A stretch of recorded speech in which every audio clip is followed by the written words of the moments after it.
You should not exist. Neither should anything else in the universe.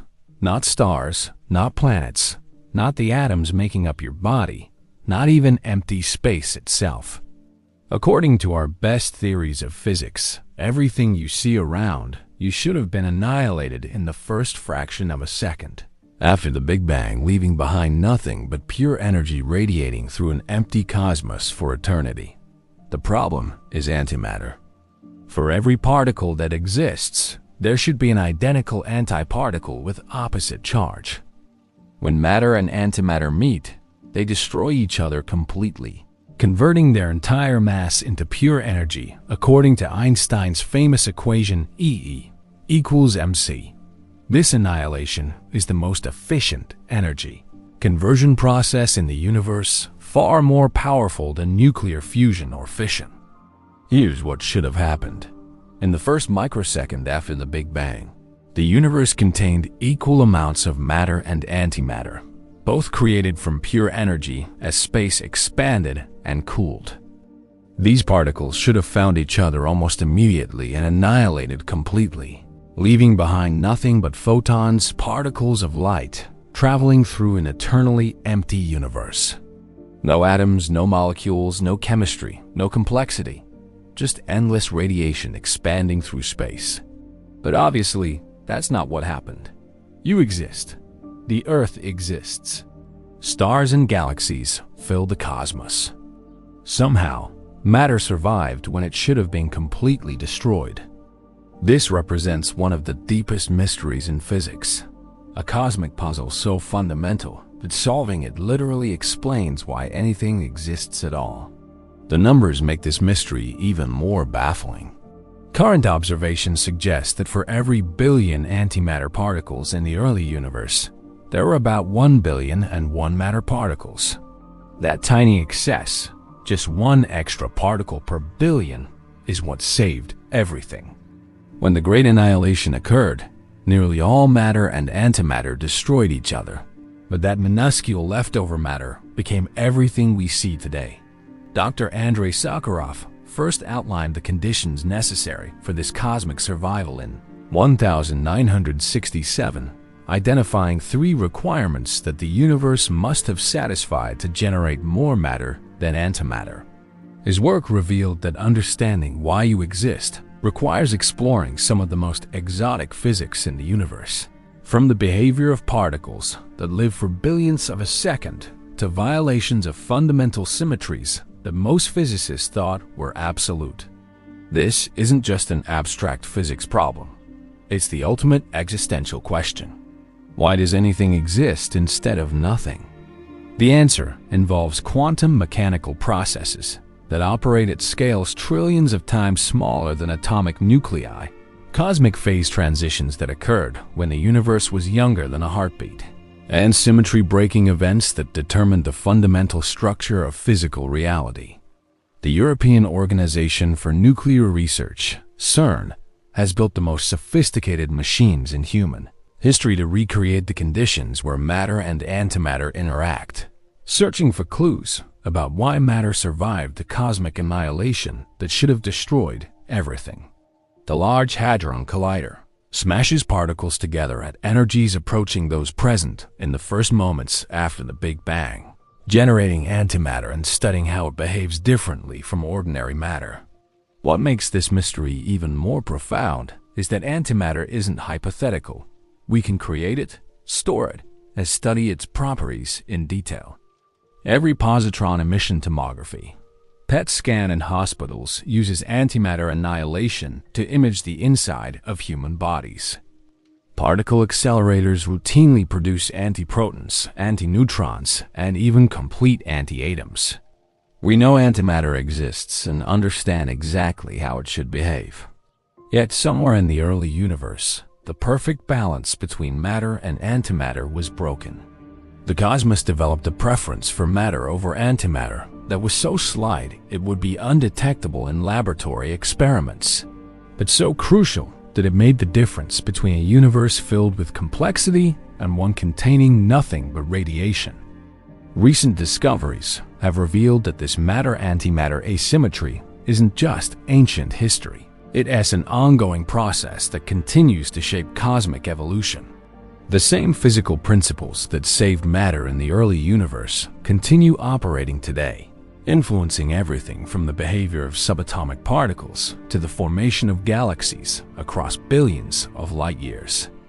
Dr. Helen Quinn at Stanford University has shown that understanding matter-antimatter asymmetry requires exploring connections between particle physics and cosmology that weren't apparent when these fields developed separately. The survival of matter involves quantum field theories, grand unified theories, and potentially even extra dimensions of space that we can't directly perceive.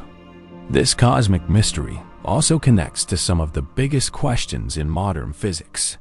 Why does the universe contain dark matter? What happened during cosmic inflation? Are there parallel universes where antimatter won instead of matter? The answers to these questions may all trace back to the same fundamental processes that broke the symmetry between matter and antimatter. But the implications extend beyond physics into philosophy and theology. If the matter-antimatter balance had been even slightly different, if there had been one fewer extra matter particle per billion, we wouldn't exist to ask these questions. The precise fine-tuning required for matter as survival suggests either extraordinary cosmic luck or deeper principles governing the universe, a structure that we don't yet understand. Throughout human history, people have wondered why something exists rather than nothing. Ancient philosophers debated whether the universe had always existed or had been created from void. Medieval scholars argued about whether empty space could contain anything at all. Modern cosmologists have discovered that this age-old question has a specific scientific answer involving particle physics, processes that occurred in the first fraction of a second after the Big Bang. If you're fascinated by fundamental mysteries and the deepest questions about existence itself, subscribe and hit thumbs up. And here's something to consider. If matter and antimatter had perfectly annihilated each other, would the resulting universe of pure energy be simpler or more complex than our matter-dominated cosmos? Comment below. I'll pin the most thought-provoking answer. The story we're about to explore reveals how the universe solved its most fundamental problem through mechanisms so subtle they escaped detection for decades.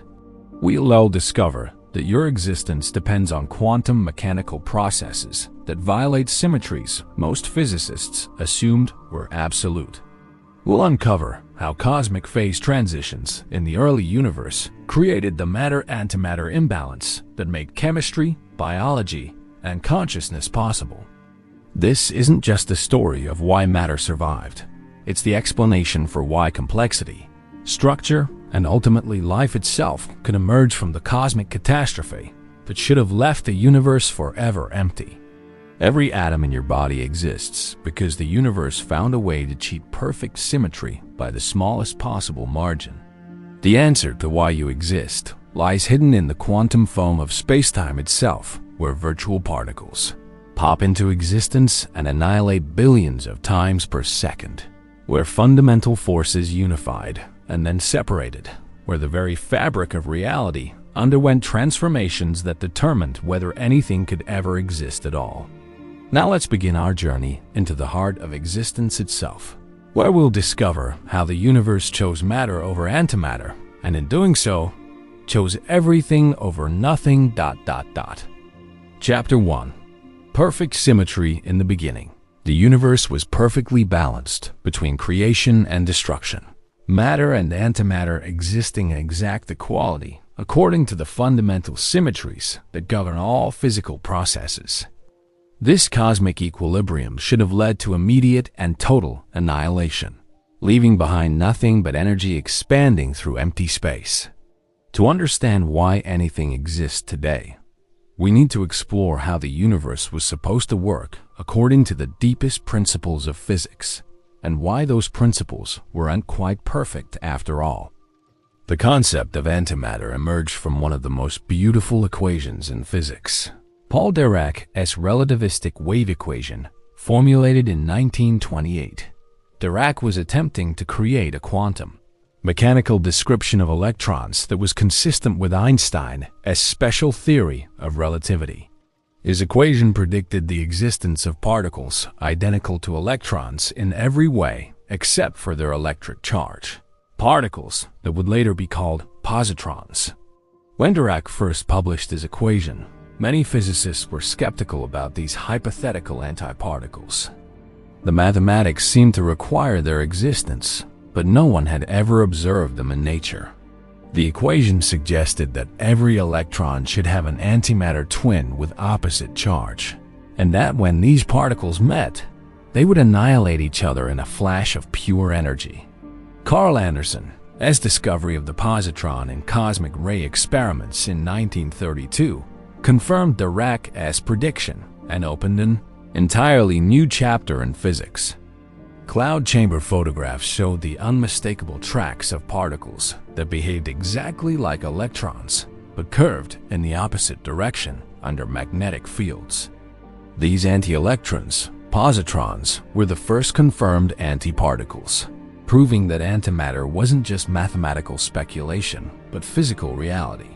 The discovery of antimatter revealed a fundamental symmetry in nature called CPT symmetry, the combination of charge conjugation, C, parity transformation, P, and time reversal, T.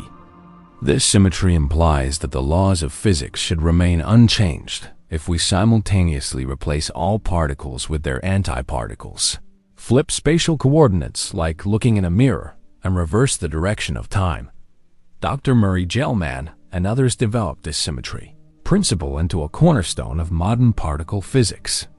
CPT symmetry suggests that for every possible physical process involving matter, there should be an equivalent process involving antimatter that proceeds with identical probability. The universe, according to this principle, should show no preference for matter over antimatter. This perfect symmetry creates what physicists call the baryon asymmetry problem.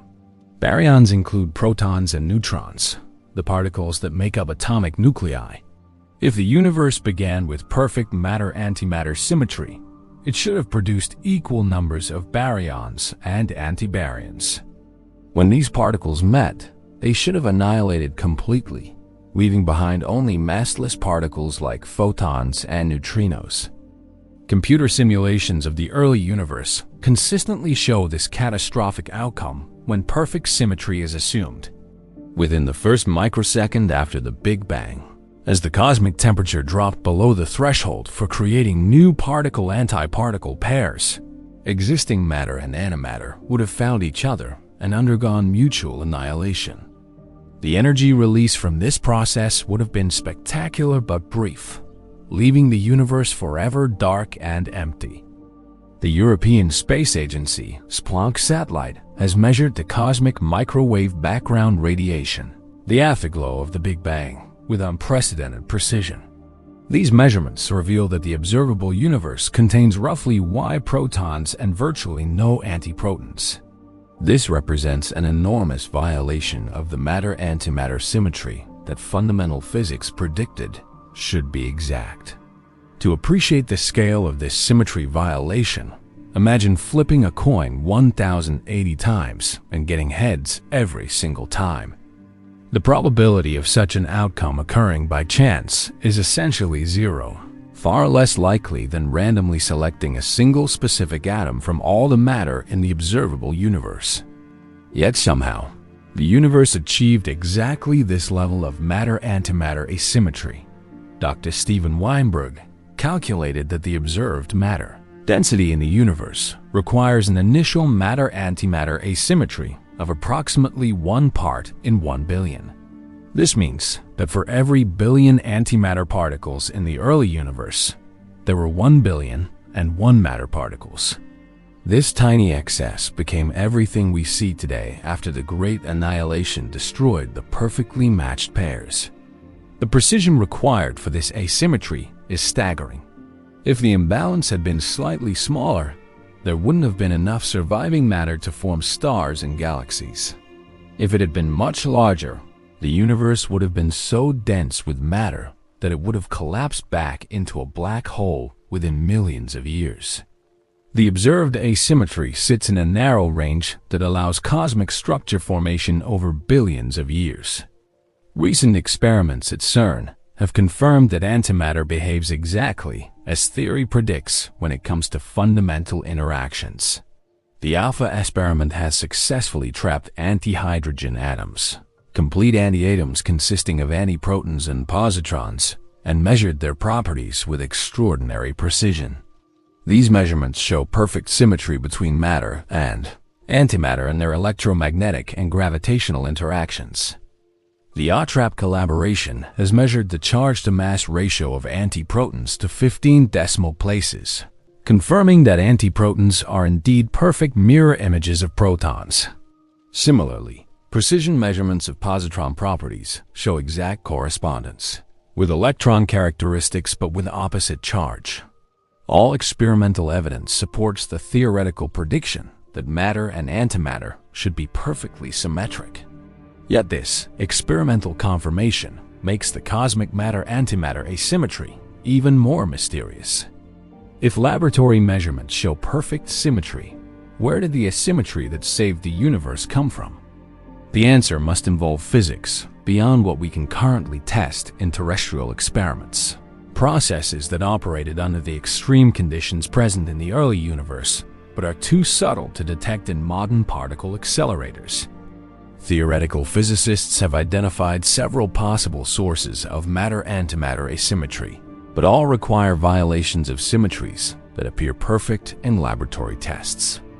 These theories involve exotic particles with masses far beyond what current accelerators can produce cosmic phase transitions that occurred at temperatures exceeding anything achievable on Earth and quantum mechanical processes that become important only at energy scales present in the first moments after the Big Bang. The study of cosmic ray antimatter provides clues about how antimatter behaves in natural environments. The alpha magnetic spectrometer aboard the International Space Station has detected small amounts of antimatter in cosmic rays. But these antiparticles appear to be produced by high-energy collisions rather than surviving relics from the early universe. The absence of primordial antimatter in cosmic rays confirms that the matter-antimatter asymmetry established early in cosmic history has persisted for billions of years. Understanding perfect symmetry and its violation requires exploring the deepest levels of physical reality, where quantum field theory describes particles as excitations in underlying fields that fill all of space. In this framework, matter and antimatter represent different types of excitations in the same fundamental fields, and the symmetries governing these excitations determine whether the universe can develop preferences for one type over another. The implications of perfect symmetry extend beyond particle physics into cosmology and philosophy. If the universe had maintained perfect matter-antimatter symmetry, it would represent a cosmos of perfect balance but complete sterility, incapable of developing the complex structures and chemical processes that make life possible. The violation of this symmetry represents one of the most important events in cosmic history. Dr. John Wheeler once said that the universe seems to be constructed according to mathematical principles that make complexity and consciousness possible. The violation of perfect matter-antimatter symmetry provides a specific example of how the cosmos appears fine-tuned for the existence of structure and information processing systems like living organisms. Current research into matter-antimatter symmetry involves some of the most sophisticated experiments ever attempted. The base collaboration at CERN is measuring the magnetic moments of protons and antiprotons with precision approaching 1 part in a billion, searching for tiny asymmetries that might explain the cosmic matter-antimatter imbalance. These experiments require isolating single antiprotons in electromagnetic traps for months at a time, while shielding them from any contact with matter. The search for symmetry violations also drives theoretical research into grand unified theories and theories of quantum gravity. Many of these frameworks predict that the apparent symmetries of low-energy physics are actually broken symmetries of more fundamental theories that become apparent only at the extreme energies present during cosmic inflation and the first moments of the Big Bang.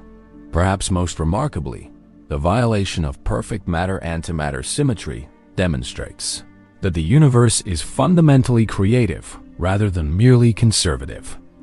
Instead of maintaining perfect balance and achieving a stable but sterile equilibrium, the cosmos found mechanisms to break symmetry and generate the complexity that makes chemistry, biology, and consciousness possible. As we'll discover next, understanding how this symmetry breaking occurred requires exploring the most violent phase transition in cosmic history, the moment when nearly all matter and antimatter destroyed each other, leaving behind only the tiny excess that became everything we see today. Chapter 2. Cosmic Annihilation. In the first few microseconds after the Big Bang, the universe experienced the most violent destruction event in its entire history. A cosmic annihilation that destroyed 99.999999999% of all matter and antimatter, releasing energy equivalent to trillions of hydrogen bombs, detonating in every cubic centimeter of space. This wasn't gradual decay or peaceful transformation. It was instantaneous mutual destruction on a scale that dwarfs anything that has occurred since. Understanding this cosmic catastrophe reveals how close the universe came to eternal emptiness. The Great Annihilation began when the expanding universe cooled below approximately 1 trillion degrees Kelvin, roughly 1 microsecond after the Big Bang. Above this temperature, photons carried enough energy to spontaneously create matter-antimatter particle pairs throughout space. Below this threshold, particle creation stopped, but annihilation continued with devastating efficiency. Dr. Steven Weinberg's calculations show that during this cosmic annihilation epoch, the energy density of space exceeded what we could achieve by detonating nuclear weapons in every cubic millimeter of volume. Matter and antimatter particles collided and vanished at rates exceeding 1,050 interactions per second per cubic centimeter, converting their entire mass into gamma rays according to Einstein's mass-energy equation. To appreciate the scale of this destruction, imagine that every atom in your body simultaneously annihilated with an antimatter twin. The energy release would exceed the total annual energy consumption of human civilization by factors of trillions. Now imagine this process occurring simultaneously throughout a volume of space containing more matter than exists in millions of galaxies. This gives some sense of the cosmic annihilation's incredible violence. The process wasn't random or chaotic. It followed the precise laws of quantum field theory and special relativity. When a proton encountered an antiproton, they annihilated completely, typically producing 3 high-energy photons that carried away the entire rest mass of both particles as electromagnetic energy. Electrons and positrons annihilated into 2 photons, while more exotic particles and antiparticles created cascades of radiation that heated the cosmic plasma to temperatures exceeding those in stellar cores. Computer simulations reveal that the annihilation process achieved extraordinary efficiency. Unlike nuclear reactions that convert only a small percentage of mass into energy, matter-antimatter annihilation converts 100% of mass into radiation. No other physical process approaches this level of energy conversion efficiency, not even the fusion reactions that power stars or the gravitational collapse that creates black holes. The European Space Agency's Planck mission has measured the cosmic microwave background radiation that fills the universe today, revealing the afterglow of this cosmic annihilation. The nearly perfect blackbody spectrum of this radiation provides direct evidence that the early universe reached thermal equilibrium through the violent interactions between matter, antimatter, and photons during the annihilation epoch. But the cosmic annihilation wasn't perfectly complete. For reasons that remain mysterious for decades, a tiny excess of matter survived the destruction. Current observations suggest that for every billion matter particles that annihilated with antimatter partners, 1 additional matter particle had no antimatter partner and survived the cosmic catastrophe. Dr. Alan Guth at MIT has calculated the energy release from cosmic annihilation and its effects on early universe evolution. The annihilation heated the cosmic plasma to temperatures exceeding Yp Kelvin and created radiation pressure that influenced the expansion rate of space itself. This energy injection helped drive cosmic inflation and determine the thermal history that ultimately allowed atoms to form. The timing of cosmic annihilation was crucial for the universe's subsequent evolution. If it had occurred earlier, when space was denser, the energy release might have triggered gravitational collapse of the entire cosmos. If it had occurred later, the universe would have been too dilute for efficient annihilation, leaving behind significant amounts of antimatter that would have prevented stable atom formation. Recent experiments at CERN have recreated matter-antimatter annihilation under controlled laboratory conditions, confirming the theoretical predictions about energy release and radiation production. The ALICE experiment studies how antimatter annihilation proceeds in extremely hot, dense environments similar to those present during cosmic annihilation, revealing how quantum field effects influence the destruction process. The aftermath of cosmic annihilation left a universe filled primarily with photons, neutrinos, and a tiny residue of matter particles, mostly protons and neutrons that had survived by having no antimatter partners. The ratio of photons to matter particles in today's universe, approximately 1 billion photons for every proton, directly reflects the efficiency of the cosmic annihilation process. Understanding cosmic annihilation requires exploring how quantum field theory describes particle interactions in extreme environments. When matter and antimatter particles approach each other, their quantum wave functions overlap and interfere, leading to probability amplitudes that determine the likelihood of annihilation versus other possible outcomes. In the dense, hot conditions of the early universe, annihilation dominated all other processes. The speed of cosmic annihilation depended on the expansion rate of space itself. As the universe expanded and cooled, particle densities decreased, reducing the probability that matter and antimatter particles would encounter each other. This created a race between cosmic expansion and mutual annihilation that ultimately determined how much matter would survive.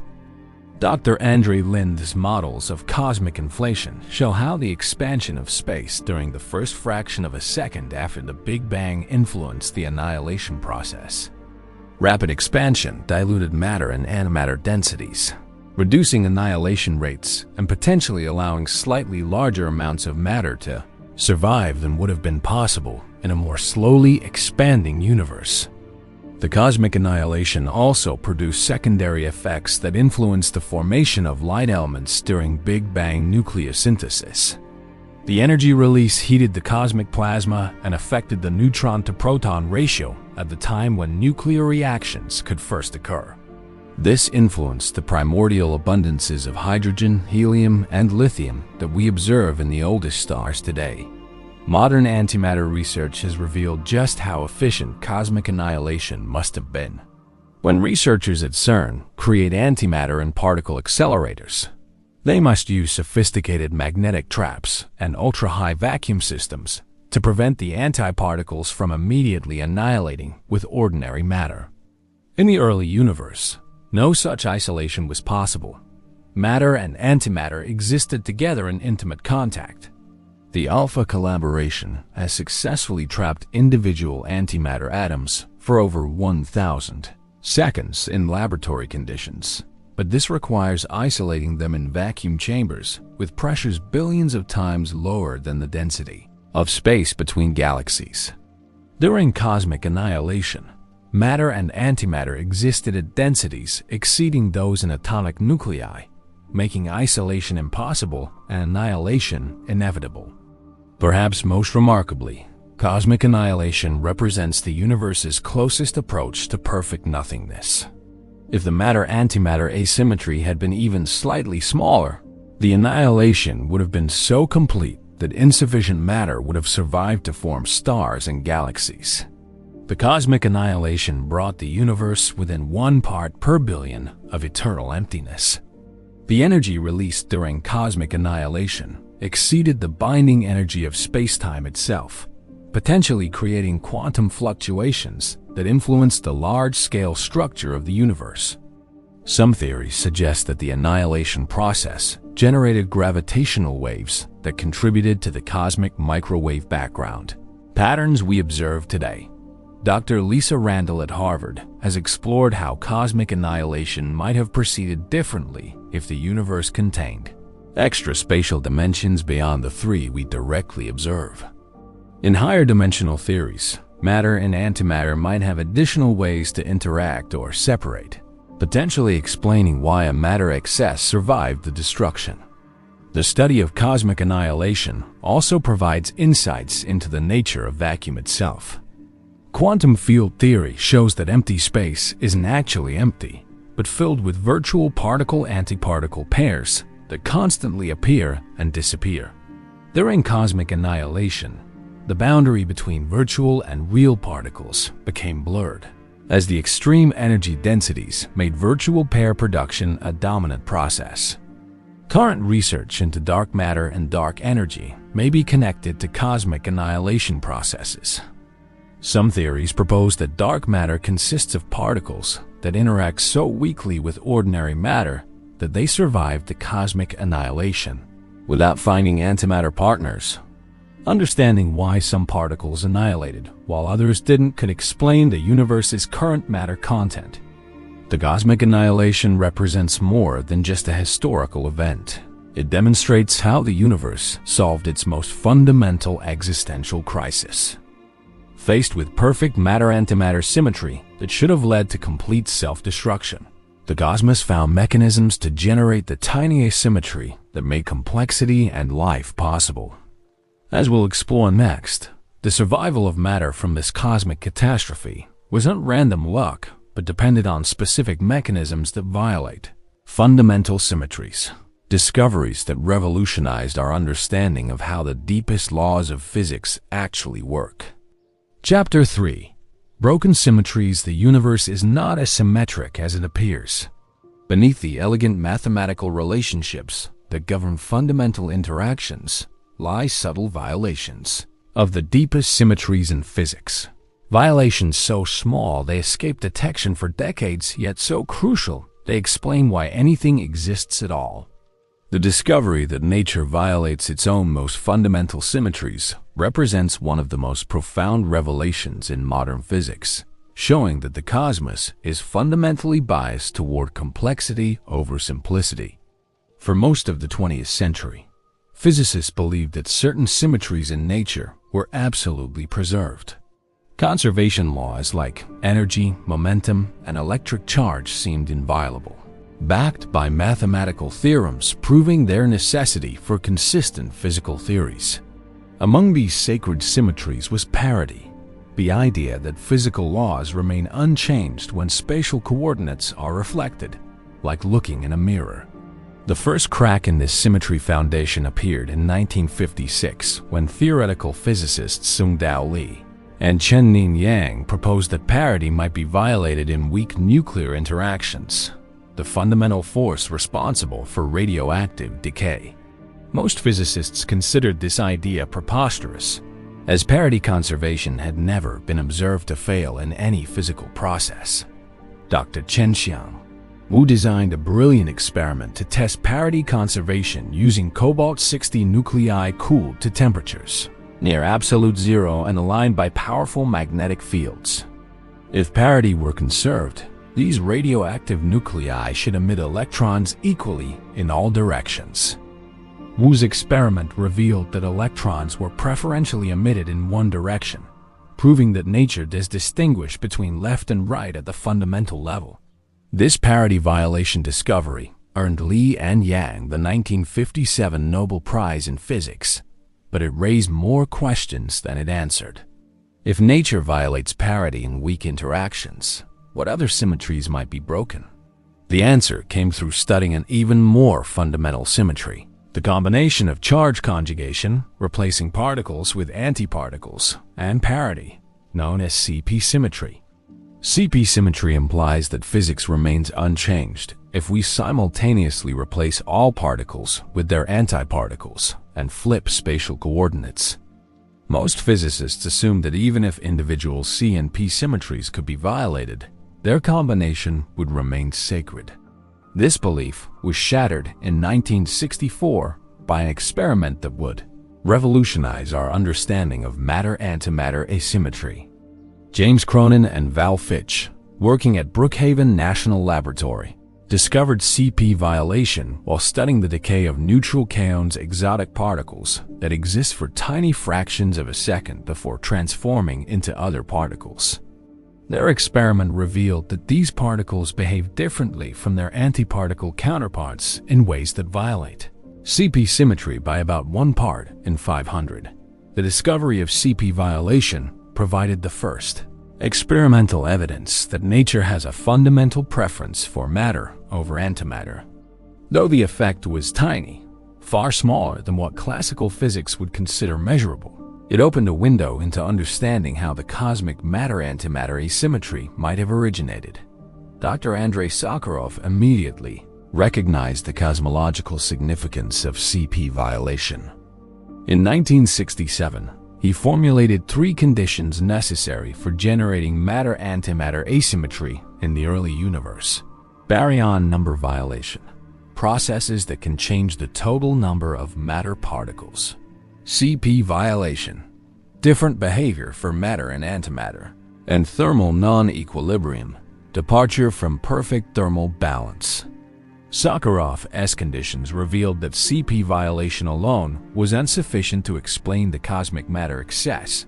It had to be combined with other symmetry-breaking processes that could actually create new matter particles or destroy antimatter particles preferentially. This insight launched decades of research into more exotic symmetry violations that might have operated in the early universe. The standard model of particle physics, developed throughout the 1960s and 1970s, incorporates CP violation through complex phases in the equations describing quark interactions. These phases arise naturally when 3 or more generations of particles interact through the weak nuclear force, providing a theoretical framework for understanding why CP symmetry gets violated.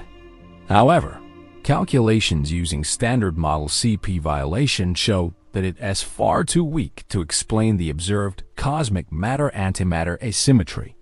The CP violation we can measure in laboratory experiments is about 1,000,000 times smaller than what is needed to generate the matter excess that survived cosmic annihilation. This suggests that additional, stronger sources of CP violation must have operated in the early universe. The search for enhanced CP violation has led physicists to theories beyond the standard model, including grand unified theories that unify the electromagnetic, weak and strong nuclear forces at extremely high energies. These theories predict much stronger CP violation during cosmic phase transitions that occurred when the universe was less than Y-36 seconds old.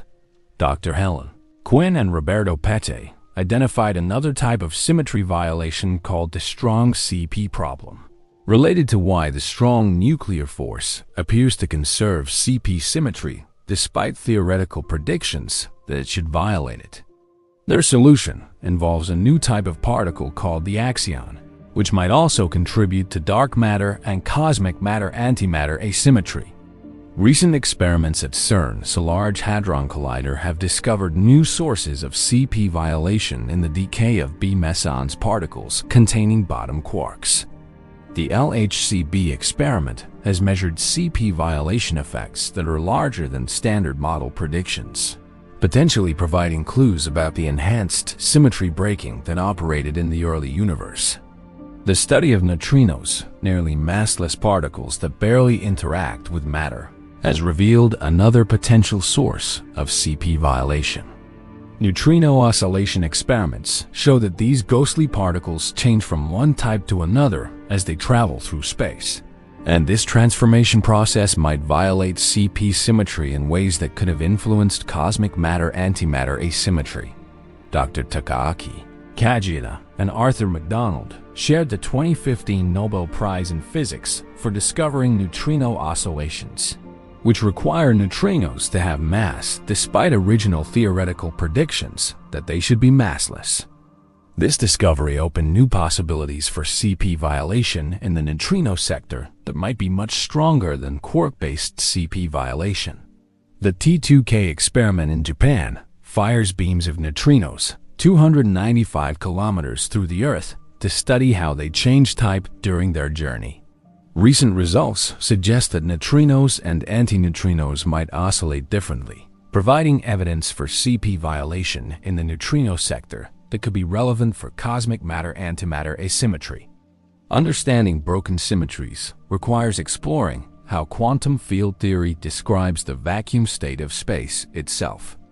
The Higgs mechanism, confirmed by the discovery of the Higgs boson in 2012, shows how fundamental symmetries can be spontaneously broken when quantum fields acquire non-zero values throughout empty space. During cosmic inflation, the universe underwent rapid expansion that might have triggered spontaneous symmetry breaking on a cosmic scale. These phase transitions could have generated the matter-antimatter asymmetry through processes involving the Higgs field and other scalar fields that filled the early universe. Dr. Alan Guth's inflationary cosmology provides a framework for understanding how symmetry breaking during the first 10 to 32 seconds after the Big Bang could have established the conditions necessary for matter-antimatter asymmetry. The rapid expansion during inflation might have created thermal non-equilibrium conditions, while exotic particle interactions violated CP symmetry much more strongly than we observe today. The discovery of the Higgs boson has opened new avenues for studying symmetry breaking.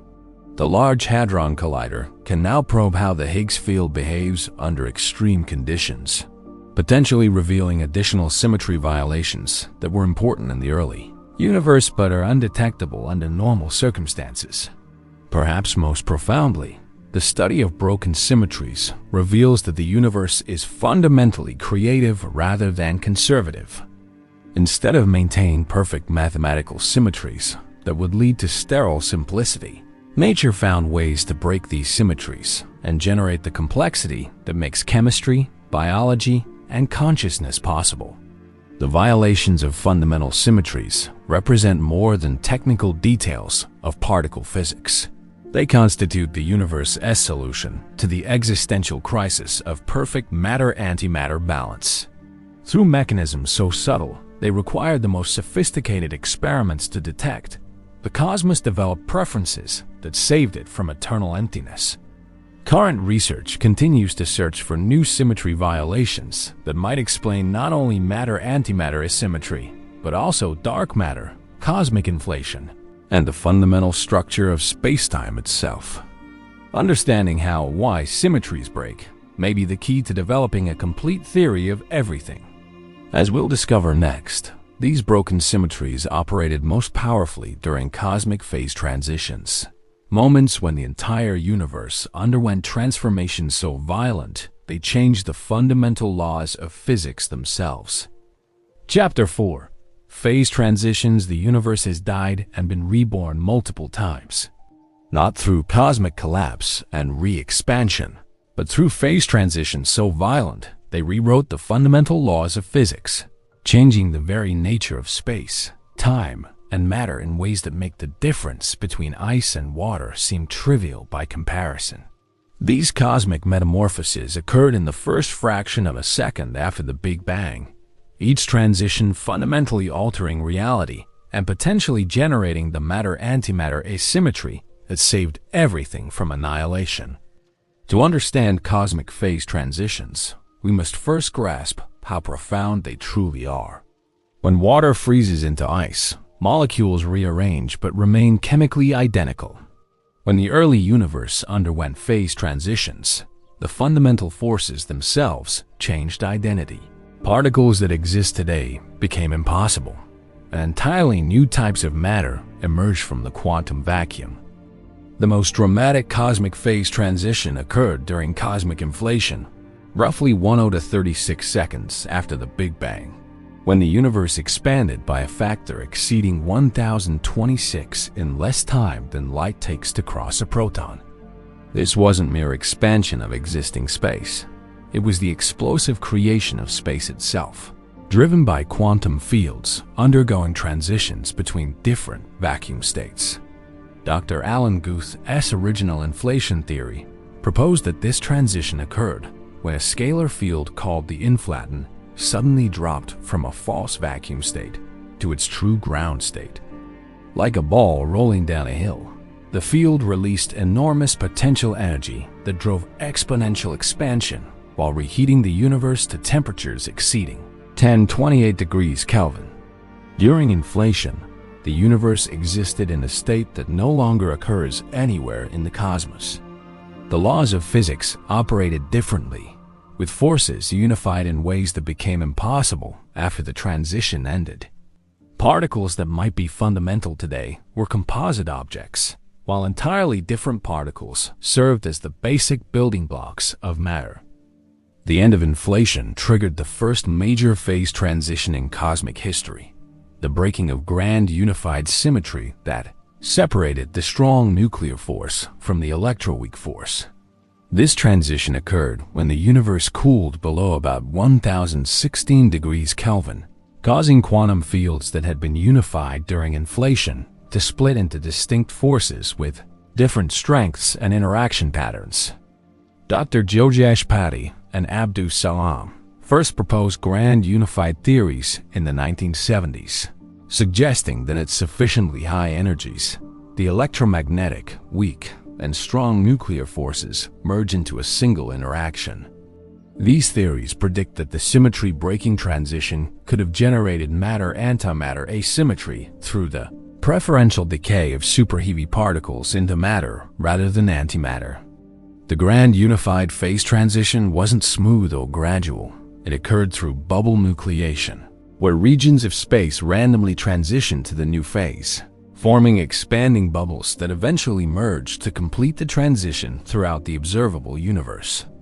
Each bubble wall represented a boundary between fundamentally different types of physics.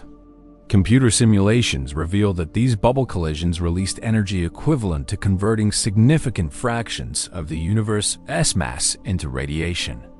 The collisions generated gravitational waves that might be detectable today by next generation gravitational wave observatories, providing direct evidence of these ancient phase transitions. The second major phase transition occurred around Y-12 seconds after the Big Bang, when electroweak symmetry broke and separated the electromagnetic force from the weak nuclear force. This transition gave mass to particles through the Higgs mechanism, fundamentally changing how matter interacts with space and time. Before electroweak symmetry breaking, photons and W and Z bosons were indistinguishable particles moving at light speed. After the transition, photons remained massless, while W and Z bosons acquired masses about 80 to 90 times heavier than protons. This change affected every subsequent physical process in the universe. The electroweak phase transition also represents our best understood example of spontaneous symmetry breaking in the early universe. The Higgs field, which permeates all of space, underwent a transition from zero value to non-zero value throughout the cosmos, breaking the symmetry between electromagnetic and weak interactions. Dr. Kari Enquist and his colleagues have shown that the electroweak phase transition could have proceeded through multiple stages, with different regions of space undergoing the transition at different times. This non-uniform transition might have created the thermal non-equilibrium conditions necessary for generating matter-antimatter asymmetry. Recent results from the Large Hadron Collider have constrained the nature of the electroweak phase transition by measuring Higgs boson properties with unprecedented precision. These measurements suggest that the transition was likely a smooth crossover rather than a sharp first-order phase transition, which has implications for matter-antimatter asymmetry generation. The possibility of a first-order electroweak phase transition remains one of the most promising scenarios for explaining cosmic matter-antimatter asymmetry. In such transitions, bubbles of the new phase would have formed with different properties inside versus outside, creating conditions where CP-violating processes could generate net matter production. Dr. Michael Dine at UC Santa Cruz has developed models where the electroweak phase transition creates expanding bubble walls that move through the cosmic plasma, triggering chemical reactions that preferentially produce matter over antimatter. These scenarios require extending the standard model with additional Higgs particles or other exotic fields. The quark confinement transition occurred around 1 microsecond after the Big Bang, when the universe cooled sufficiently for quarks and gluons to form bound states like protons and neutrons. Before this transition, quarks moved freely through a quark-gluon plasma that filled all of space. After the transition, quarks became permanently confined inside hadrons. Experiments at the relativistic heavy ion collider and the Large Hadron Collider have recreated the quark-gluon plasma that existed before confinement, revealing how this phase transition influenced the properties of matter that survived cosmic annihilation. The transition affected the masses and interaction strengths of particles that would later form atomic nuclei. Each cosmic phase transition left imprints on the structure of space-time that might be observable today. Topological defects, cosmic strings, domain walls, and monopoles could have formed at symmetry breaking points, creating gravitational effects detectable by precision cosmological observations. The cosmic microwave background radiation measured by the Planck satellite shows tiny temperature fluctuations that might encode information about ancient phase transitions.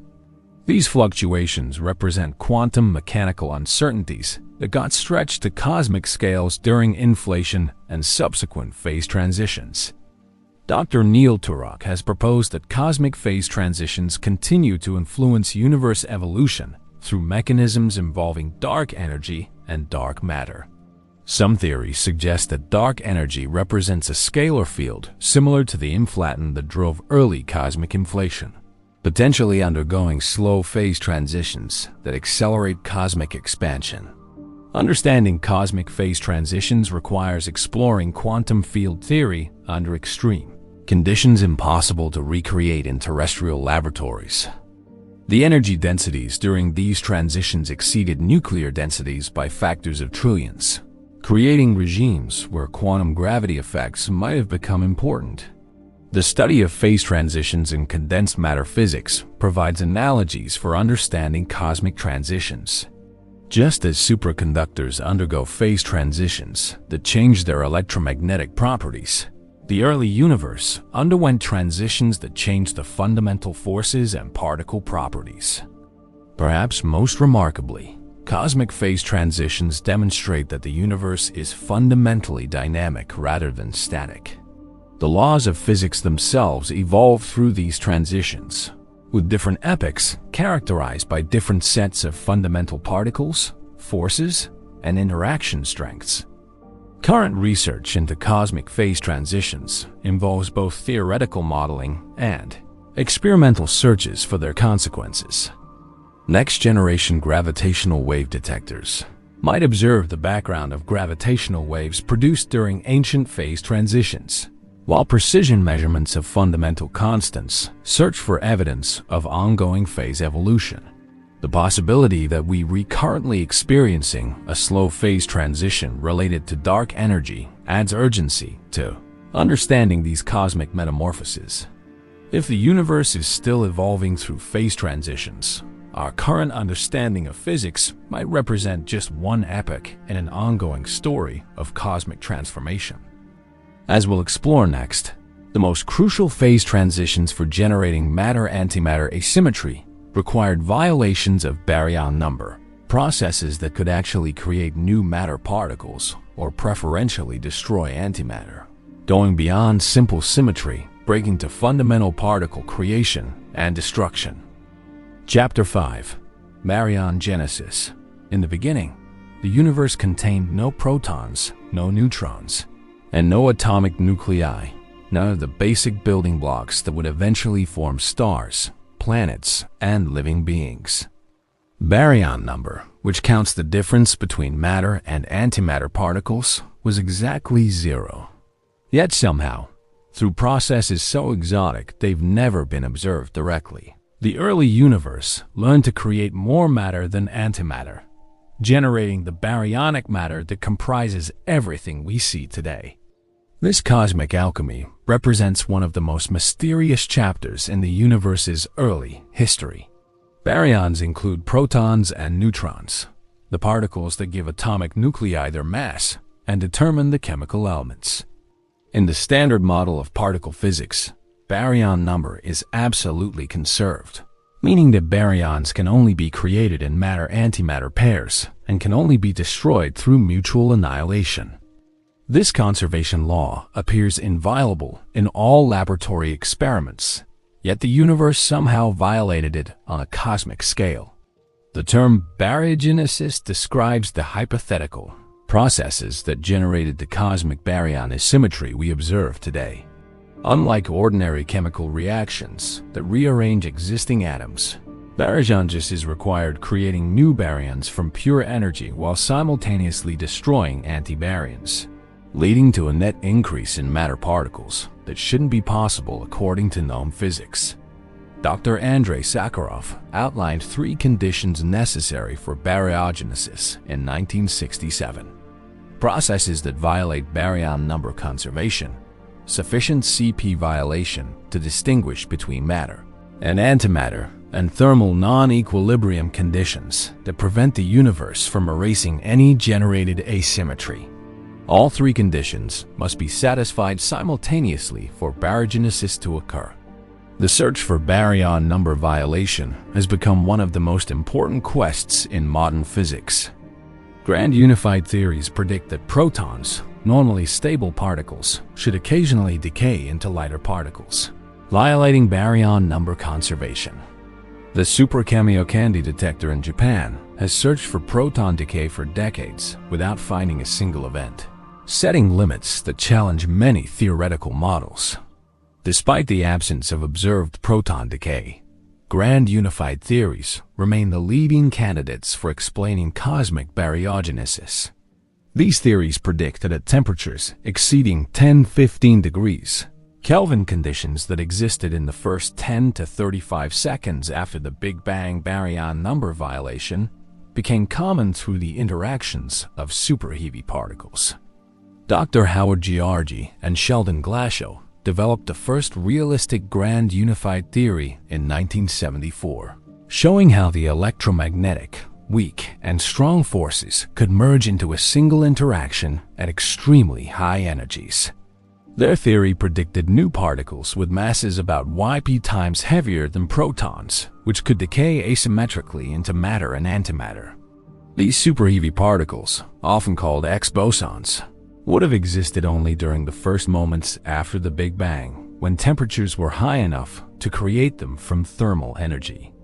As the universe expanded and cooled, X-bosons would have become unstable and decayed, potentially creating more quarks than antiquarks in the process. The asymmetric decay of X-bosons represents the most studied mechanism for baryogenesis, but it faces significant theoretical challenges. Calculations show that the baryon asymmetry generated through X-boson decay would have been erased by Sphaleron processes, quantum tunneling events that can change baryon number even in the standard model. Dr. Gerard 't Hooft discovered Sphaleron processes in the 1970s while studying the mathematical structure of gauge theories. These processes represent quantum mechanical tunneling between different vacuum states of the electroweak theory, creating pathways for baryon number violation that operate even at temperatures well below grand unification scales. Sphaleron-mediated baryogenesis became possible when physicists realized that these processes could generate baryon asymmetry during the electroweak phase transition if sufficient CP violation existed in the Higgs sector. This mechanism, known as electroweak baryogenesis, could operate at lower energies than grand unified scenarios and might be testable with future particle accelerators. The electroweak baryogenesis scenario requires the electroweak phase transition to be strongly first order, proceeding through bubble nucleation rather than smooth crossover. Inside these bubbles, where the Higgs field takes different values, Schleiden processes could convert lepton number asymmetry into baryon number asymmetry through quantum mechanical effects. Recent measurements of the Higgs boson mass by the Large Hadron Collider suggest that the electroweak phase transition was likely too weak to drive baryogenesis through this mechanism. The observed Higgs mass of about 125 GeV corresponds to a crossover transition rather than the strong first-order transition required for electroweak baryogenesis. This challenge has led physicists to explore extensions of the standard model that could strengthen the electroweak phase transition. Additional Higgs particles, extra spatial dimensions, or new types of symmetry breaking could modify the transition dynamics and enable electroweak baryogenesis to generate sufficient baryon asymmetry. Dr. Antonio Riotto and his colleagues have developed models where dark matter particles participate in baryogenesis, creating connections between the generation of ordinary matter and the mysterious dark matter that comprises most of the universe's mass. These scenarios could explain both cosmic mysteries through related mechanisms. Leptogenesis represents another promising mechanism for generating cosmic baryon asymmetry. This process involves the asymmetric decay of heavy neutrinos in the early universe, creating more neutrinos than antineutrinos. Schleiden processes then convert this lepton asymmetry into baryon asymmetry at lower temperatures. The C-cell mechanism, developed to explain why neutrinos are so much lighter than other particles, predicts the existence of heavy right-handed neutrinos with masses exceeding 109 GeV. The CP-violating decay of these particles could generate lepton asymmetry that gets converted to baryon asymmetry through Schleiden processes. Dr. Masataka Fukujita and Tsutomu Yanagida first proposed leptogenesis in 1986, showing how neutrino physics could explain both the smallness of neutrino masses and the cosmic baryon asymmetry. This mechanism requires no new physics beyond the minimal extension of the standard model needed to give neutrinos mass. Recent neutrino oscillation experiments have provided crucial constraints on leptogenesis models by measuring the mixing angles and mass differences between different neutrino types. These measurements determine the amount of CP violation available in the neutrino sector and the temperatures at which leptogenesis could have operated.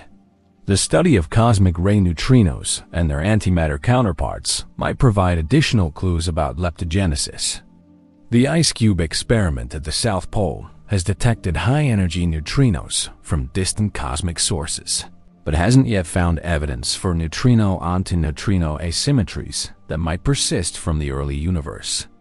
Understanding baryogenesis requires exploring quantum field theory under conditions that push the standard model to its limits. The temperatures and energy densities needed for baryon number violation exceed anything achievable in terrestrial laboratories by factors of trillions, making direct experimental verification impossible.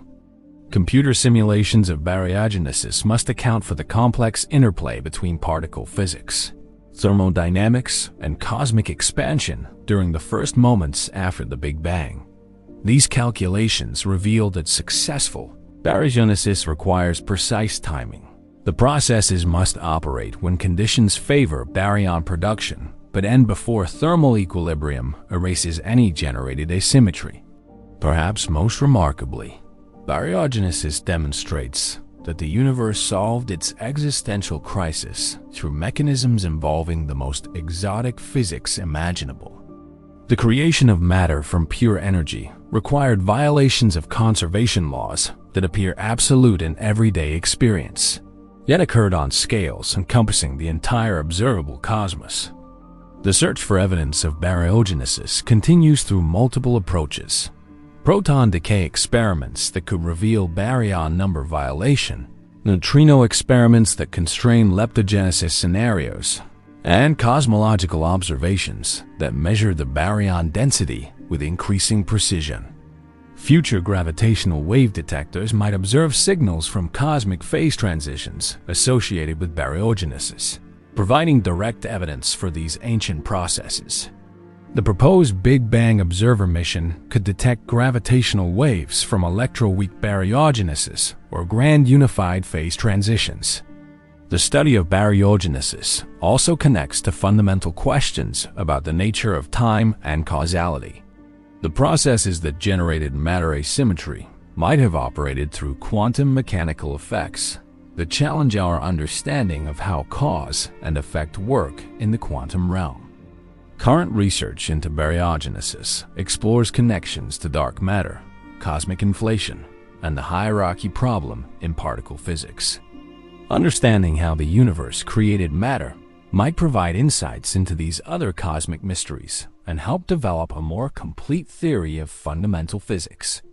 As we'll discover next, the success of baryogenesis depended not only on generating matter-antimatter asymmetry, but also on preserving it through subsequent cosmic evolution, a process that required precise timing and the cooperation of thermal physics operating under extreme conditions. Chapter 6. Thermal History. The early universe was impossibly hot. So hot that the fundamental forces merged so hot that matter and energy became indistinguishable, so hot that the very concepts of space and time operated by different rules than anything in our current cosmos. Understanding how this primordial inferno cooled and evolved reveals not only why matter-antimatter asymmetry could be generated, but why it wasn't immediately destroyed by the thermal chaos that characterized the first moments of cosmic history. In the beginning, temperature exceeded 1032 degrees Kelvin, a number so large it becomes meaningless in everyday terms. At these temperatures, thermal energy was sufficient to create any particle allowed by physics, regardless of mass. The universe existed in a state of perfect thermal equilibrium where creation and destruction balanced exactly, with particles and antiparticles appearing and vanishing trillions of times per second. Dr. Steven Weinberg revolutionized our understanding of early universe thermal evolution in his 1977 book. The first 3 minutes, showing how cosmic expansion and cooling determined which particles could exist at each epoch. As the universe expanded, it cooled according to precise mathematical relationships that governed the transition from unimaginable heat to the relatively frigid conditions that allowed complexity to emerge. The concept of thermal equilibrium becomes crucial for understanding matter-antimatter asymmetry. In perfect equilibrium, any process that creates excess matter is exactly balanced by reverse processes that destroy it. For baryon asymmetry to survive, the universe needed to depart from equilibrium at precisely the right moment, after a symmetry generation, but before equilibrium restoration could erase it. During cosmic inflation, the universe maintained constant temperature while expanding exponentially, violating normal thermodynamic relationships. This state, known as supercooling, stored enormous energy in the quantum fields driving expansion. When inflation ended, this energy was released and reheated the universe to temperatures around YY degrees Kelvin. The reheating process marked the beginning of the universe's thermal history as we understand it today. From this point forward, cosmic expansion caused continuous cooling that determined which particles could exist, which forces operated, and which processes could violate the symmetries necessary for matter creation. At temperatures above 1016 degrees Kelvin, grand unified theories predict that electromagnetic weak and strong forces were unified into a single interaction. Superheavy particles with masses exceeding ypGeV existed in thermal equilibrium, constantly created and destroyed by thermal fluctuations. The decay of these particles provided the first opportunity for generating matter-antimatter asymmetry. As the universe cooled below the grand unification scale, superheavy particles became too massive to be created thermally. Existing superheavy particles decayed asymmetrically, potentially creating more matter than antimatter. However, thermal processes could still erase this asymmetry unless the departure from equilibrium was rapid enough to freeze out. The asymmetric decay products. Dr. Edward Kolb and Michael Turner developed a theory of thermal freeze-out in cosmology, showing how expanding universe conditions can preserve particle asymmetries that would be erased in laboratory thermal equilibrium. The key insight is that cosmic expansion creates a race between equilibrium restoration and thermal dilution. The electroweak phase transition around 1012 seconds after the Big Bang represents another crucial epoch for thermal evolution and asymmetry preservation. Computer simulations revealed that this transition created complex temperature and density patterns that could drive baryon asymmetry generation through Sphaleron processes operating out of thermal equilibrium. During the electroweak transition, different regions of space underwent the phase change at different rates, creating bubble walls moving through the cosmic plasma at velocities approaching the speed of light. These moving boundaries generated thermal gradients and chemical potential differences that enabled asymmetric particle interactions. The quark-hadron transition 1 microsecond after the Big Bang marked another critical thermal epoch. Before this transition, quarks and gluons moved freely through a quark-gluon plasma at temperatures exceeding 2 trillion degrees Kelvin. After the transition, quarks became confined inside protons and neutrons as the universe cooled below the binding temperature. Recent experiments at the relativistic Heavy Ion Collider and Large Hadron Collider have recreated the quark-gluon plasma that existed before the hadronization transition. These experiments reveal how thermal conditions during this epoch affected the survival of any baryon asymmetry generated at higher temperatures. The study of thermal evolution requires understanding how quantum field theory operates under extreme temperature conditions. At high temperatures, quantum fields develop thermal masses and interaction rates that differ dramatically from their zero temperature values. These thermal effects can enable or disable symmetry-violating processes crucial for asymmetry generation. Dr. Larry McLaren and his colleagues have shown that thermal field theory in the early universe involves complex many-body quantum mechanical effects that don't exist in ordinary thermal systems. The high density of virtual particles and antiparticles creates collective phenomena that can influence symmetry breaking and asymmetry preservation. Nucleosynthesis beginning around 1 second after the Big Bang provides our most direct observational constraint on early universe thermal history. The abundances of light elements produced during this epoch depend sensitively on the temperature and expansion rate, allowing precision tests of thermal evolution models. The cosmic microwave background radiation represents direct observational evidence of thermal evolution, preserving the nearly perfect black body spectrum characteristic of thermal equilibrium at the temperature when atoms first formed. Tiny deviations from perfect black body behavior encode information about thermal processes during earlier epochs. Recent observations by the Planck satellite have measured CMB temperature fluctuations with unprecedented precision, revealing patterns that constrain thermal evolution during cosmic inflation and subsequent reheating. These measurements provide the most stringent tests of early universe thermal models. The dark matter thermal history represents another crucial component of cosmic evolution. If dark matter consists of weakly interacting particles, they would have been in thermal equilibrium with ordinary matter at high temperatures before freezing out when the universe cooled below their interaction threshold. Dr. Gerard Jungmann and his colleagues calculated how dark matter thermal evolution could be connected to baryon asymmetry generation through scenarios where the same processes produce both dark matter and the matter-antimatter imbalance.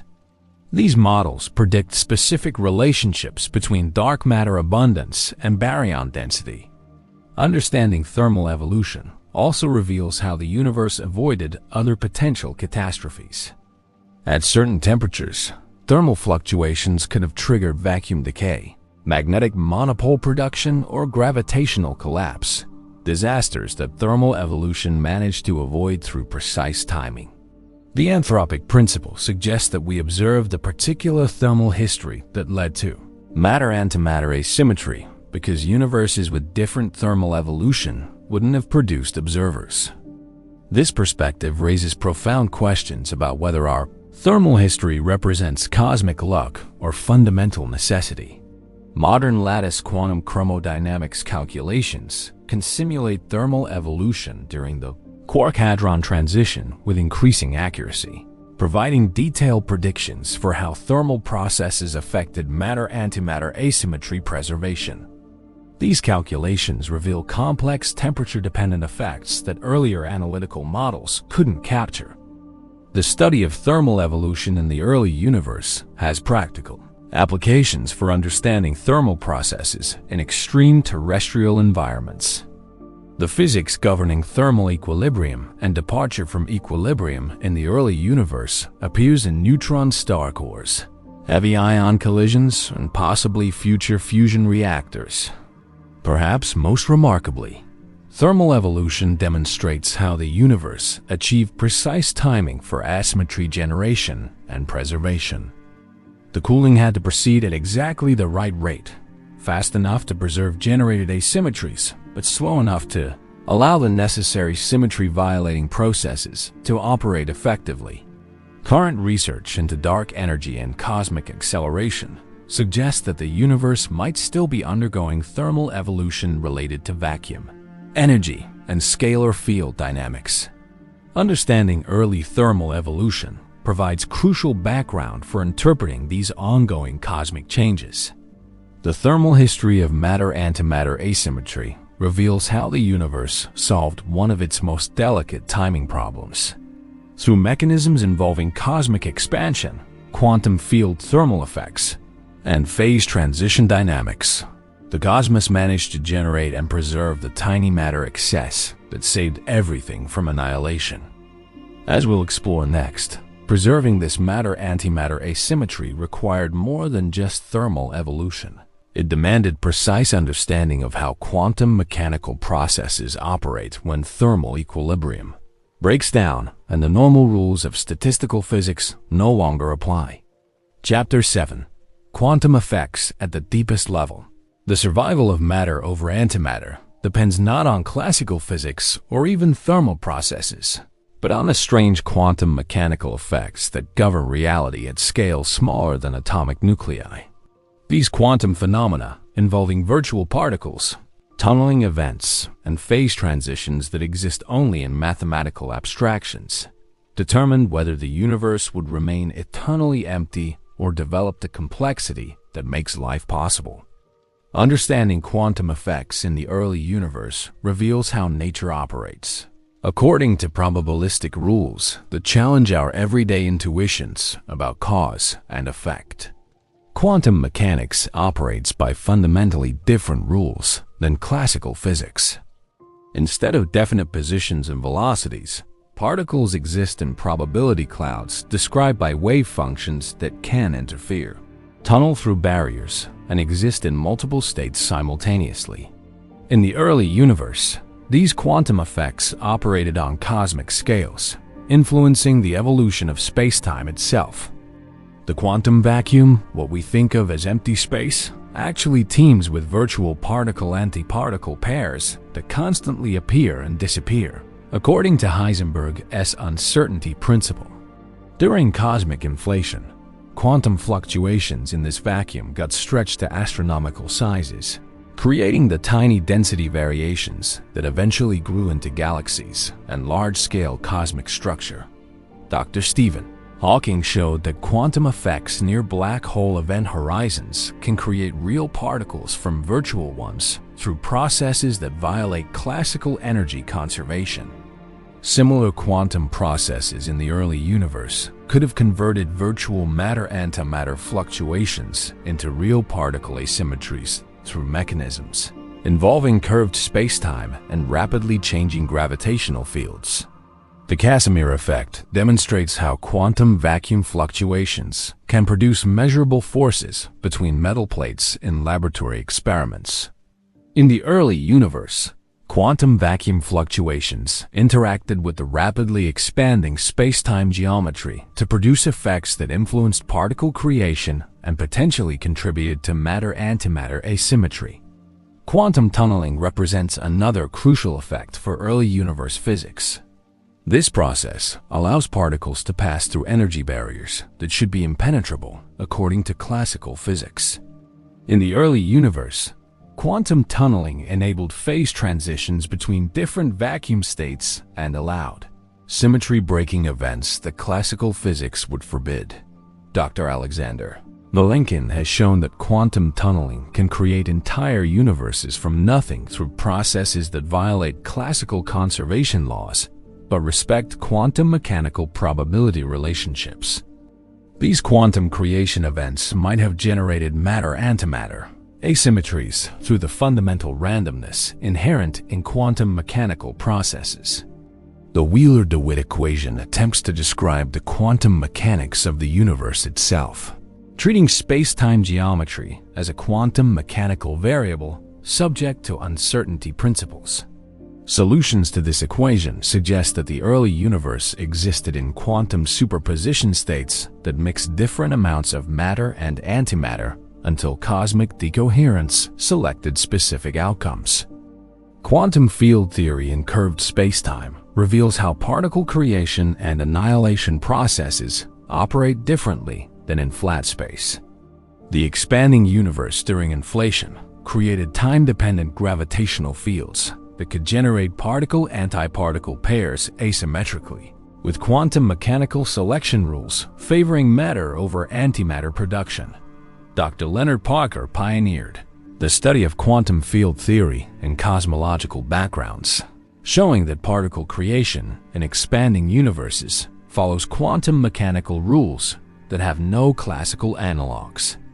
These processes could have generated the primordial matter-antimatter asymmetry through purely quantum mechanical effects involving space-time curvature.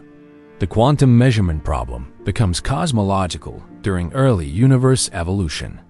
Before the universe developed classical observational systems, quantum superposition states could have persisted on cosmic scales. The collapse of these superposition states through quantum decoherence might have selected specific matter-antimatter ratios from quantum probability distributions. Spontaneous symmetry breaking through quantum effects represents one of the most important mechanisms for generating matter-antimatter asymmetry. The Higgs mechanism demonstrates how quantum fields can spontaneously develop non-zero values throughout space, breaking fundamental symmetries and potentially creating preferences for matter over antimatter. During cosmic inflation, quantum fluctuations in scalar fields like the inflaton could have triggered multiple symmetry-breaking events across different regions of space. These quantum phase transitions might have generated different amounts of matter-antimatter asymmetry in different cosmic domains, with our observable universe representing one outcome from a quantum probability distribution. The quantum Zeno effect shows how frequent measurements can freeze quantum evolution, preventing systems from transitioning between different states. In the early universe, rapid cosmic expansion might have created similar effects that froze matter-antimatter asymmetries before thermal equilibrium could erase them through quantum mechanical state mixing. Dr. James Hartle and Stephen Hawking developed the no-boundary proposal for quantum cosmology, suggesting that the universe began in a quantum mechanical state with no classical space-time boundaries. This quantum initial condition might have contained built-in preferences for matter over antimatter through the fundamental structure of quantum wave functions. Quantum entanglement effects in the early universe could have created correlations between matter-antimatter production in widely separated regions of space.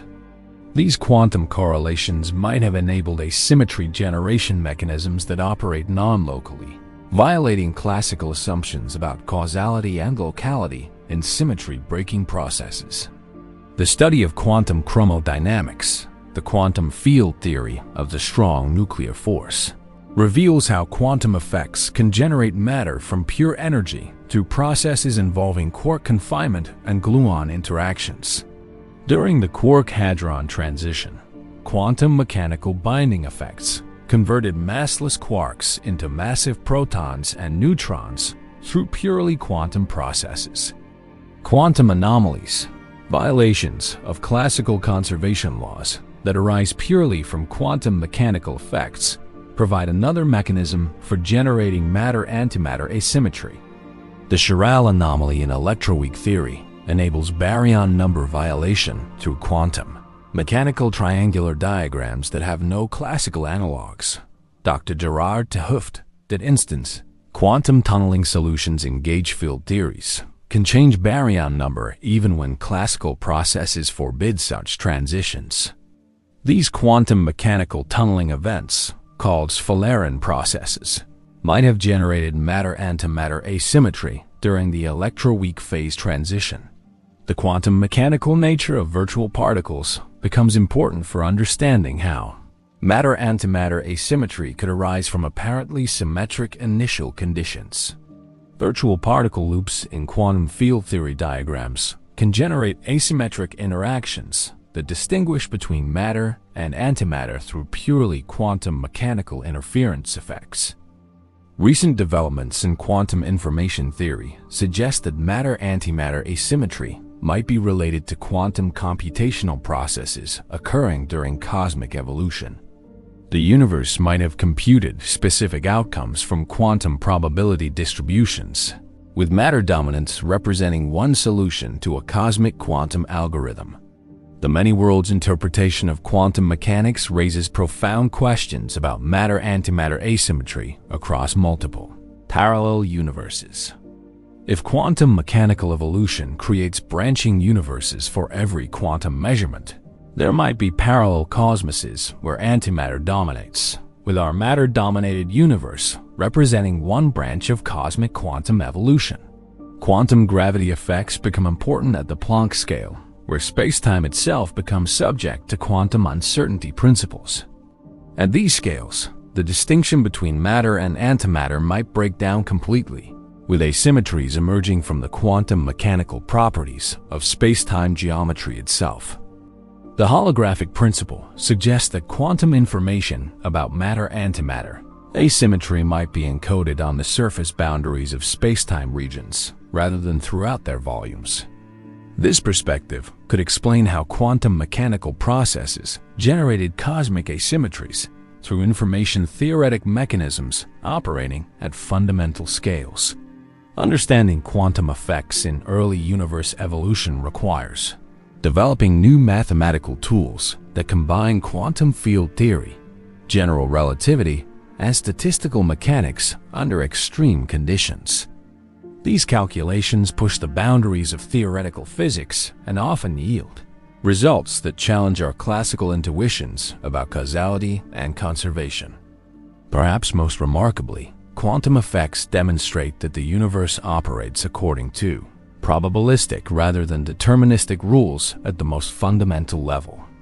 The survival of matter over antimatter might represent one outcome from quantum mechanical probability distributions that encompassed all possible universe configurations.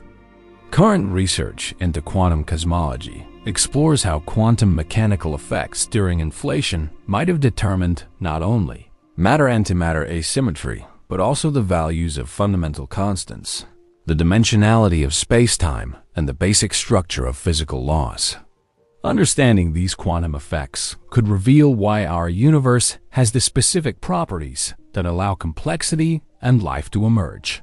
As we'll explore next, the quantum mechanical generation of matter-antimatter asymmetry had to interface with thermal processes and cosmic expansion in ways that required precise timing and coordination between different physical mechanisms, operating across vastly different scales.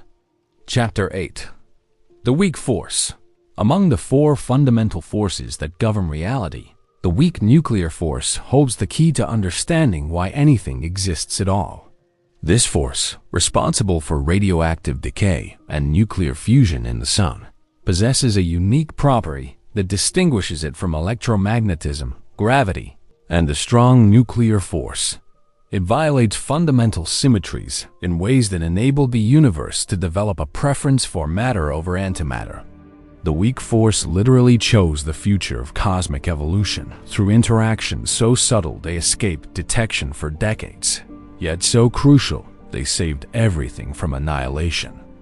The weak nuclear force operates at distances smaller than atomic nuclei and with interaction strengths about 100,000 times weaker than electromagnetic forces. Despite its name and feeble strength, the weak force governs some of the most important processes in the universe. The fusion reactions that power stars, the radioactive decay that heats planetary cores, and the interactions that gave mass to fundamental particles through the Higgs mechanism. Dr. Enrico Fermi first described the weak force in 1934 while attempting to explain beta decay, the process where neutrons spontaneously transform into protons, electrons, and neutrinos. His theory revealed that this transformation involved a new type of interaction distinct from electromagnetic and gravitational forces, though the full significance of weak force symmetry violations wouldn't be discovered for another 2 decades. The weak force violates parity symmetry, the assumption that physical laws remain unchanged when spatial coordinates are reversed, like looking in a mirror. This violation was discovered in 1956 through experiments with cobalt-60 nuclei cooled to near absolute zero, revealing that weak interactions can distinguish between left and right in ways that other forces cannot. Dr. Chen Xiangwu's parity violation experiment showed that electrons from radioactive decay are preferentially emitted in one direction relative to the nuclear spin axis. This asymmetry demonstrated that weak interactions violate mirror symmetry, providing the first evidence that nature has fundamental handedness preferences built into its most basic laws. The discovery of parity violation earned the 1957 Nobel Prize for theoretical physicists Tsung-Dao Lee and Chen-Ning Yang. Though Wu herself was overlooked despite designing and performing the crucial experiment. This discovery revolutionized physics by showing that fundamental symmetries previously thought absolute could be violated in nature. More importantly, for cosmic matter-antimatter asymmetry, the weak force also violates CP symmetry, the combined symmetry of charge conjugation, replacing particles with antiparticles, and parity transformation. CP violation was discovered in 1964 through studies of neutral kaon decay, revealing that weak interactions can distinguish between matter and antimatter processes. The 1964 discovery of CP violation by James Cronin and Val Fitch provided the first experimental evidence that nature has a fundamental preference for matter over antimatter.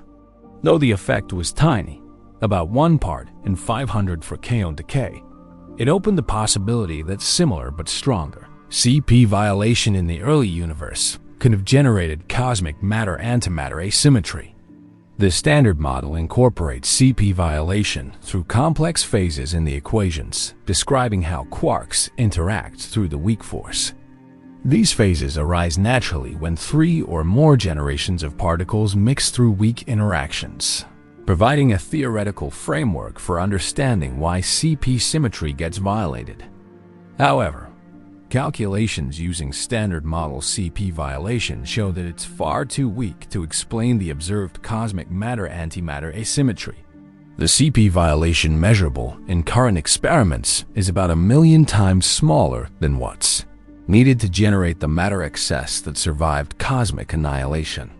Dr. Makoto Kobayashi and Toshihide Masukawa extended the Standard Model framework for CP violation by showing how it could arise naturally from the mixing of 3 quark generations. Their work, which earned them the 2008 Nobel Prize, provided the mathematical foundation for understanding weak force symmetry violations. The weak force enables matter-antimatter asymmetry generation through several mechanisms. During the electroweak phase transition, weak interactions could have created different thermal equilibrium conditions for matter and antimatter particles, leading to asymmetric survival rates when the universe cooled below the phase transition temperature. Sphaleron processes represent one of the most important weak force effects for cosmic matter-antimatter asymmetry. These quantum mechanical tunneling events, mediated by weak interactions, can change baryon number even when other conservation laws forbid such transitions. Sphaleron processes could convert lepton asymmetry into baryon asymmetry during specific temperature ranges in the early universe. Dr. Gerard 't Hooft discovered Sphaleron solutions while studying the mathematical structure of gauge theories. These solutions represent quantum mechanical transitions between different vacuum states of the weak force, creating pathways for baryon number violation that could have generated matter-antimatter asymmetry during cosmic evolution. The electroweak phase transition occurred when weak force symmetry broke and separated electromagnetic from weak interactions. During this transition, the Higgs mechanism gave mass to W and Z bosons while leaving photons massless, fundamentally changing how these forces operate and potentially creating conditions for asymmetric matter production. Weak interactions also govern neutrino physics, which provides another potential source of cosmic matter-antimatter asymmetry. Neutrinos interact only through the weak force and gravity, making them ideal candidates for preserving asymmetries generated in the early universe without being erased by thermal equilibrium processes. The seesaw mechanism explains why neutrinos are much lighter than other fundamental particles, by invoking heavy right-handed neutrinos that interact only through the weak force.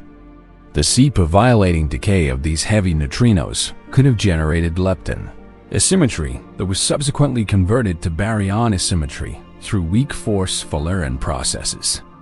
Recent neutrino oscillation experiments have revealed that neutrinos change from one type to another as they travel, requiring neutrinos to have mass and potentially violating CP symmetry in the neutrino sector.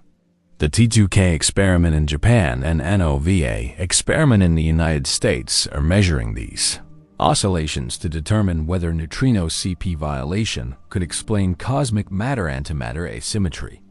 The weak force also plays crucial roles in Big Bang nucleosynthesis, where weak interactions determine the neutron-to-proton ratio when nuclear reactions first became possible. Any matter-antimatter asymmetry generated earlier in cosmic history had to survive through this epoch, requiring the weak force processes to preserve rather than erase the asymmetry.